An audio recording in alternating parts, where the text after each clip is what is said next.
तो एक और बड़ी खबर आ रही है कि कांग्रेस ने लोकसभा चुनाव के लिए अपने उम्मीदवारों की दूसरी लिस्ट जारी कर दी है। इस लिस्ट में 43 नाम हैं और जो नाम है वो चौंकाने वाले हैं। हम इस पर लगातार चर्चा करेंगे और आपको बताएंगे कि किसे टिकट मिला है और किसका टिकट कट गया है, सर ये बताएंगे। लेकिन सबसे बड़ी बात यह है कि कमलनाथ, जो पिछले दिनों जिनकी नाराजगी की खबर आ रही थी, उनके बेटे नकुलनाथ को टिकट मिला है। अशोक गहलोत के बेटे को टिकट मिला है और किसे किसे टिकट मिला है सर चर्चा करेंगे। लेकिन सबसे पहले सर ये दो बड़े नाम जो आ रहे हैं और अशोक गहलोत और कमलनाथ के बेटे को टिकट मिलना, दोनों क्या इंडिकेशन है? एक्चुअली जो कांग्रेस जो है ना, कांग्रेस पार्टी ने अभी जो पहली लिस्ट जब जारी की थी तो उसमें कुछ बड़े नेताओं के नाम जो है जारी किए थे और उसके बाद चर्चा हो रही थी कि कुछ, जैसे कि आपने छत्तीसगढ़ के वो चीफ मिनिस्टर थे भूपेश बघेल को टिकट दिया गया था। तो उसके बाद चर्चा हो रही थी कि कुछ बड़े नाम और जो है लोकसभा के लिए लड़ाए जाएंगे, जिसमें दिग्विजय सिंह है या फिर इनका भी नाम आ रहा था, अशोक गहलोत का नाम आ रहा था और उसके बाद जो कमलनाथ जी हैं इनका भी नाम आ रहा था। तो इन जो सीनियर लीडर्स हैं इनको भी लोकसभा में फिर से लड़ाने की बात चल रही थी। तो छिंदवाड़ा से सर हमेशा कमलनाथ चुनाव लड़ते थे।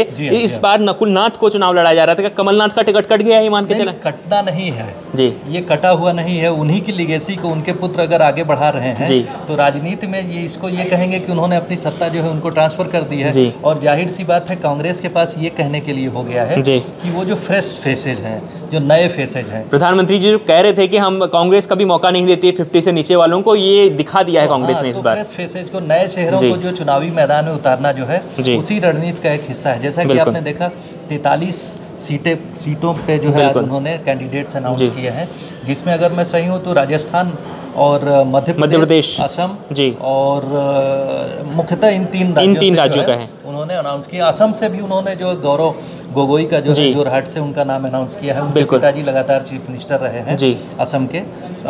तो इन नए चेहरों को फिर से उतारने के पीछे यही है, रणनीति का एक हिस्सा है कि वो पुराने चेहरों को नहीं, नए चेहरों के साथ में कांग्रेस को नए फेस के मतलब यंगर लुक देने के लिए इनको जो प्राथमिकता दी जाए। बिल्कुल। तो आपको बता दूं कि जो 43 नाम इस वक्त हैं उसमें से कांग्रेस की इस लिस्ट में 7 जो टिकट दिए गए हैं वो जनरल कास्ट के लोग। अगर मैं कास्ट की बात करूं तो 7 जनरल लोगों को दिए गए हैं, 13 ओबीसी नेताओं को दिए गए हैं, 10 एससी, 9 एसटी और 1 मुस्लिम उम्मीदवार को सर टिकट दिया गया है। वहीं अगर मध्य प्रदेश की मैं थोड़ा सा दर्शकों को बता दूं कि मध्य प्रदेश में किसे किसे टिकट मिला है ये बता दूं।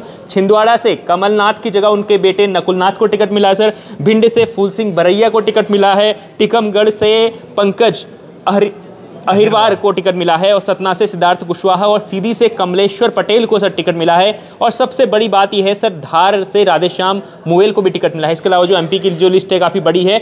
इसमें सर राजस्थान की अगर बात करें तो जैसे कि आपने ओबीसी कैंडिडेट्स की बात की, ओबीसी की जो कैंडिडेट है ना वो इस समय बहुत महत्वपूर्ण है। कांग्रेस ने जो है लगातार जो है जो इंडिया ब्लॉक के उसमें चाहे आरजेडी हो या फिर जो कांग्रेस पार्टी है, प्रमुखता से जो है ये लोग कास्ट सेंसस की बात कर रहे हैं ओबीसी के अराउंड। ये लोग 65% ओबीसी नहीं, ये कह रहे हैं कि देश में जो है 73% ओबीसी है।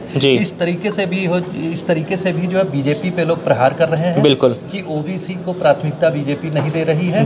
तो उस शायद प्लैंक को, जो पोल प्लैंक के कार्ड के लिए जो है इन्होंने ओबीसी कैंडिडेट्स को प्राथमिकता दी है। और आप देखेंगे इस लिस्ट में इन्होंने दलित को, मुस्लिम को, सबको जो एक तरह से बैलेंसिंग एक्ट करने की भी कोशिश की। तो इस जो आज की लिस्ट है, हालांकि इसका प्रभाव जरूर पड़ेगा क्योंकि सर अगर हम भारतीय जनता पार्टी की बात करें तो भारतीय जनता पार्टी ने अभी तक राजस्थान को लेकर कोई बड़ा ऐलान तो शायद पहली लिस्ट में नहीं था सर। दूसरी लिस्ट में अगर हम बात करें तो जिस प्रकार से नए चेहरे, राजस्थान की राजनीति में एक चीज हो रहा है एक दिन पहले अगर 30 लोग भारतीय जनता पार्टी में ज्वाइन कर रहे हैं तो दूसरे दिन जो है कांग्रेस भी 2-1 जो है बीजेपी के प्रमुख नेताओं को अपनी तरफ से शामिल कर रही है। इस तरह का जो है गेम चल रहा है फिलहाल।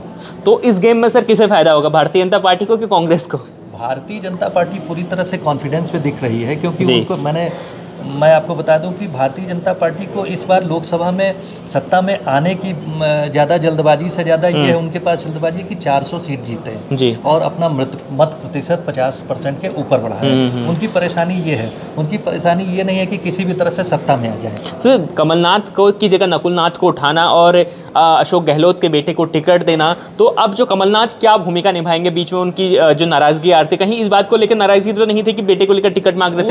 हो सकता है कि अगर वो नाराज ज़्यादा हो जाते जी, या तो उनका पार्टी में नेतृत्व में अगर उनको नहीं मिलता, उनके घर के किसी व्यक्ति को नहीं मिलता, तो जाहिर सी बात पूरी उन्होंने जो उस कंस्टिट्यूंसी को इतने कई दशक तक सर्व किया है, तो वहाँ से किनारे हो जाते हैं उस परिदृश्य से ही, राजनीतिक परिदृश्य से। तो देखा जाए तो उनके बेटे को टिकट दे के जो है पार्टी ने उनको भी सेटिस्फाई कर दिया, और जाहिर सी बात है वो सीनियर नेता है। सीनियर नेता है तो पार्टी में एक तरह से चुनाव लड़वाने में उनकी भूमिका और बढ़ जाती है ऑर्गेनाइजेशन लेवल पे। सर, कुल मिलाकर आज जो सीटें अनाउंस हुई है उसमें उत्तराखंड का नाम भी है, राजस्थान का नाम है, मध्य प्रदेश का नाम है, गुजरात का नाम है और असम का नाम है। सर, इन सीटों को लेकर 3 सीटें इसमें उत्तराखंड की भी हैं। तो लगातार, क्योंकि उत्तराखंड में लगातार 10 सालों से भारतीय जनता पार्टी को 5 की 5 सीटें उत्तराखंड की मिलती आ रही हैं, लेकिन इस बार भी, हालांकि इस बार भी भारतीय जनता पार्टी को कोई मुश्किल वहाँ पर नहीं होने वाली है, क्योंकि हमने देखा था पिछली बार कि हर एक सीट से करीब 1.5 से 2 लाख वोट का अंतर था सर, और मुझे नहीं लगता है कि 1.5 से 2 लाख वोट बहुत आसानी से इधर से उधर किए जा सकते हैं। क्या लगता है आपको? नहीं, मैंने जैसा कहा कि आपको कि जो भारतीय जनता पार्टी, जब कोई भी भारतीय जनता पार्टी हो या कोई भी पार्टी हो, जब किसी प्रदेश में सत्ता में होती है और सत्ता में होती है, उसके खिलाफ कोई ऐसा एंटी इनकम्बेंसी फैक्टर होता नहीं है, तो वो पार्टी अपनी स्थिति जीतने की स्थिति में बेहतर स्थिति में होती है। और वही फिलहाल उत्तराखंड में कहिए या फिर अन्य प्रदेशों में जहाँ पर बीजेपी सत्ता में है, वहाँ वो अपनी पूरी शक्ति के साथ, अपनी पूरी मशीनरी के साथ में जो काबिज हुए हैं। बिल्कुल सर, गुजरात की बात करें तो गुजरात में एक बार विधानसभा चुनाव में जब 99 सीट्स लेकर आई थी कांग्रेस, तो ऐसा लग रहा था कि अब गुजरात में कहीं ना कहीं टक्कर दे सकती है बीजेपी को कांग्रेस, क्योंकि गुजरात से मोदी जी तो केंद्र पे आ गए। लेकिन लोकसभा चुनाव में बिल्कुल कतई नहीं हुआ, और विधानसभा चुनाव में इस बार तो बिल्कुल पासा ही पलट दिया बीजेपी ने एक एक्सपेरिमेंट किया। बीजेपी ने, चूंकि कार्डर बेस्ड पार्टी है तो वहाँ नेतृत्व के निर्णय को लोग सम्मिलित रूप से मानते हैं। तो आपने देखा होगा पिछले चुनाव में उन्होंने क्या किया, चीफ मिनिस्टीरियल कैंडिडेट से लेके ज़्यादातर पूरी की पूरी कैबिनेट जितने लोग थे सबको हटा के फ्रेश फेसेस को मौका दे दिया। वो कांग्रेस में शायद संभव नहीं होता, लेकिन बीजेपी चूंकि कार्डर बेस्ड पार्टी, उनके पास बहुतायत है और वहाँ पर शक्तिशाली लगातार सत्ता में रहने का ये है कि कोई विरोध में नहीं जा पा रहा है, इसलिए पार्टी कॉन्फिडेंस के साथ आगे बढ़ रही है। और इस बार भी भारतीय जनता पार्टी का टारगेट हालांकि बहुत बड़ा है। कांग्रेस की दूसरी लिस्ट आई है, अगर आप जो लिस्ट है अगर उस संसदीय क्षेत्र से हैं जहां पर आज जिनका ऐलान जो हुआ है, तो आपके इलाके में किसे टिकट मिला और किसका टिकट कट गया, यह आप ज़रूर हमें कमेंट करके बताएंगे, और लगातार हम इसी प्रकार की अपडेट जो है आप तक पहुँचाते रहेंगे। लगातार जुड़े रहिएगा इंडिया.com के साथ।